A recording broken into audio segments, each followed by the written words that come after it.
Shalom, perkenalkan nama saya Apri Yunita. Saya semester 6 Prodi Teologi.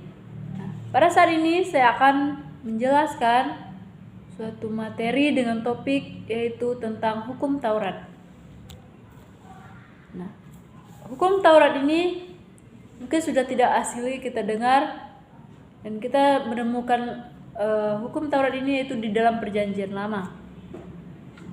Perlu kita ketahui bahwa kata dasar dari hukum dalam bahasa Ibrani itu sendiri adalah Torah.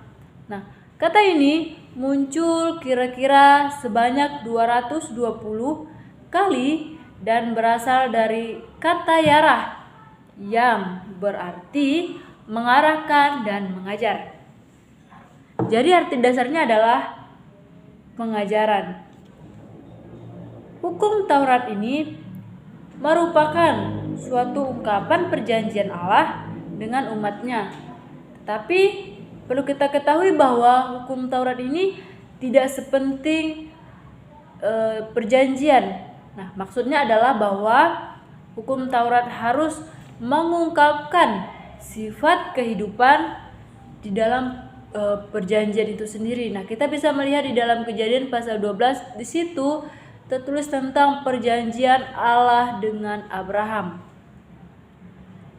Bapak Ibu Saudara yang terkasih, selain itu hukum Taurat juga merupakan pemberian Allah sendiri kepada umatnya. Khususnya pada saat itu Allah memberikan hukum Taurat ini kepada bangsa Israel di dalam perjanjian, dan untuk menyatakan bahwa Allah mengasihi bangsa Israel agar bangsa Israel tidak jatuh ke dalam penyembahan berhala. Mereka tidak jatuh kepada hal-hal yang menyimpang dari ajaran Kristus. Dan hukum Taurat ini juga adalah salah satu cara Allah untuk menyatakan kasih-Nya kepada kita sebagai orang percaya. Apa sih yang menjadi dasar untuk kita memahami daripada hukum Taurat itu sendiri? Perlu kita ketahui bahwa hukum Taurat ini menunjukkan kepada bangsa Israel sebagaimana perilaku yang sesuai dengan kedudukan mereka sebagai kepunyaan Allah. Nah, ini adalah kepunyaan Allah, yang artinya bahwa kita itu memiliki suatu aturan di dalam menjalani kehidupan ini. Nah, begitu juga dengan bangsa Israel pada saat itu. Tuhan ingin agar bangsa Israel ini hidup dengan tertib. Nah, dengan itu Allah memberikan sebuah hukum, yaitu hukum Taurat. Nah, di situ ada banyak yang menjadi aturan bagi bangsa Israel. Allah itu di sini juga Allah menyatakan dirinya bahwa Allah menyelamatkan orang-orang percaya. Nah, maka tanggapan terhadap hal ini adalah bahwa ketaatan yang dilakukan terus-menerus. Artinya bahwa Allah menyelamatkan manusia, itu berarti bahwa kita itu harus taat terhadap apa yang menjadi perintah dari Allah, apa yang menjadi aturan dari Allah kepada kita. Ini juga merupakan suatu kasih anugerah dari Allah. Dan kita bisa melihat dalam perjanjian baru di dalam Yohanes pasal 3 ayat 16. Dan di situ jelas bahwa karena Allah memiliki kasih yang begitu besar, Ia rela mati untuk menebus dosa-dosa manusia. Itu adalah merupakan suatu wujud kasih Allah kepada kita sebagai orang-orang percaya. Kemudian ada juga perkembangan, yaitu tentang hukum Taurat. Bapak Ibu Saudara-saudari yang terkasih, di dalam perkembangannya ternyata hukum Taurat ini juga mengalami penambahan. Mengapa mengalami penambahan? Nah, penambahan ini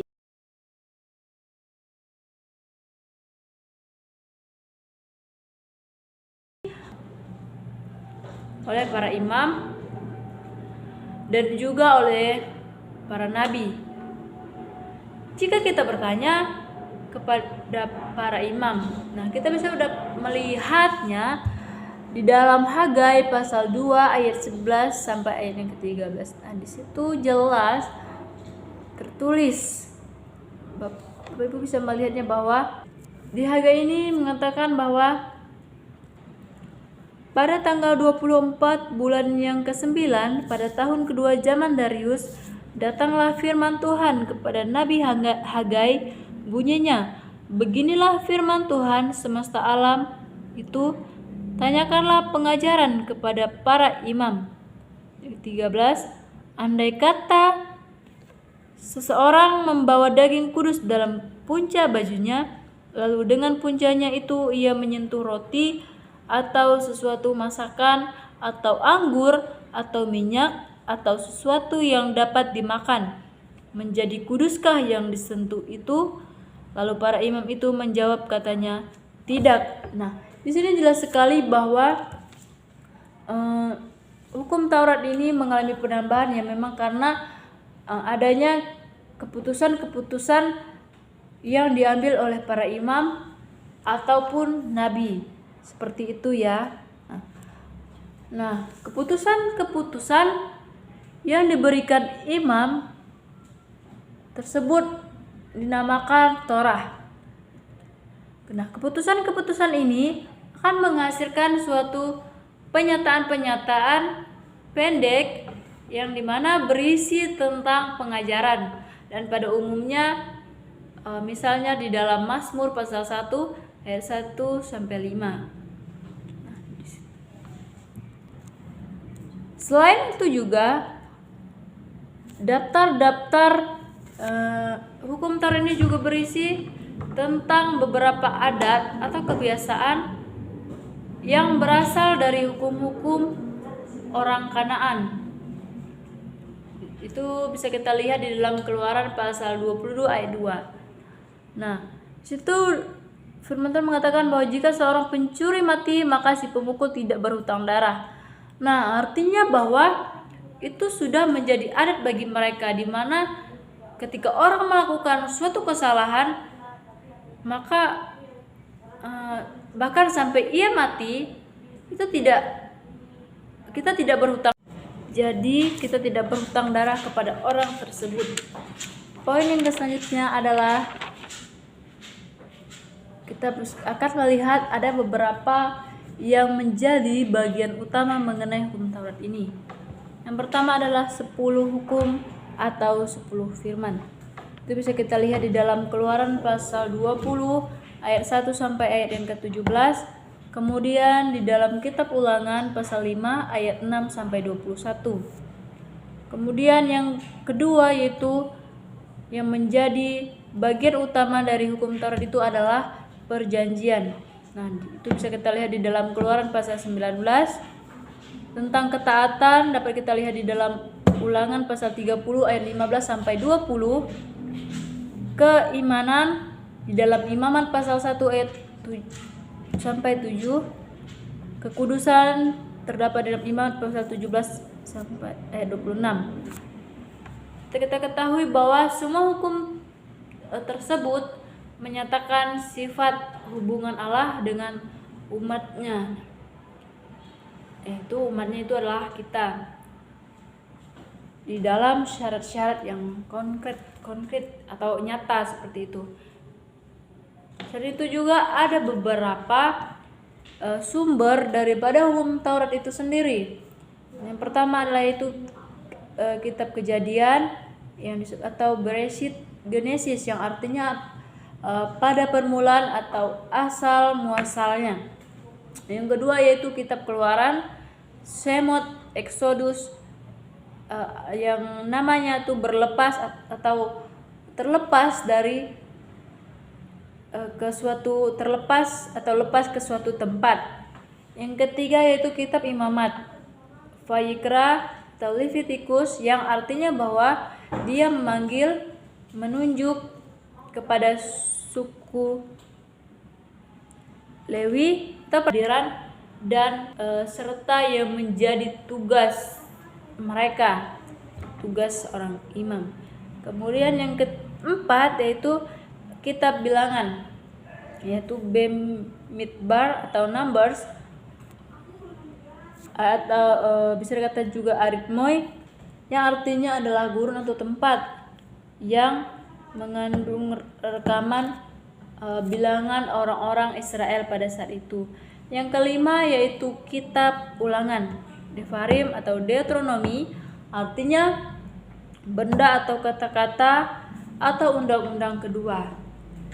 Nah, itulah yang menjadi sumber daripada hukum Taurat.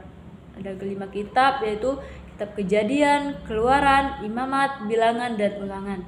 Kemudian kita juga akan melihat bahwa apa sih yang menjadi sifat-sifat daripada hukum Taurat itu sendiri. Sifat hukum Taurat itu terdiri dari ada 4 dari sifat hukum Taurat itu. Yang pertama adalah jangkauan yang luas.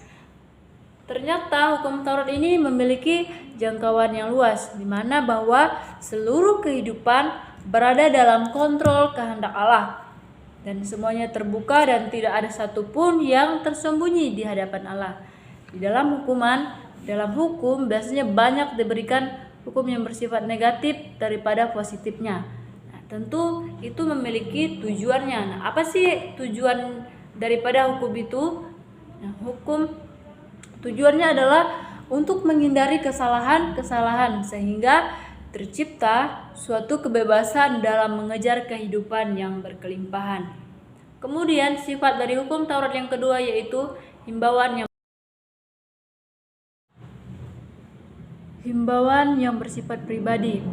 Artinya walaupun jangkauannya luas, tapi himbauannya ternyata bersifat pribadi atau khusus. Artinya bahwa hukum Taurat dikemukakan berdasarkan apa yang diperbuat oleh Allah untuk bangsa Israel.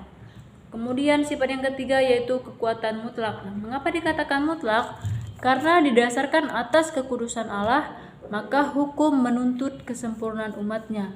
Kita dapat melihat di dalam Imamat pasal 11 ayat yang ke-44. Kemudian sifat hukum Taurat yang keempat yaitu penerapan universal.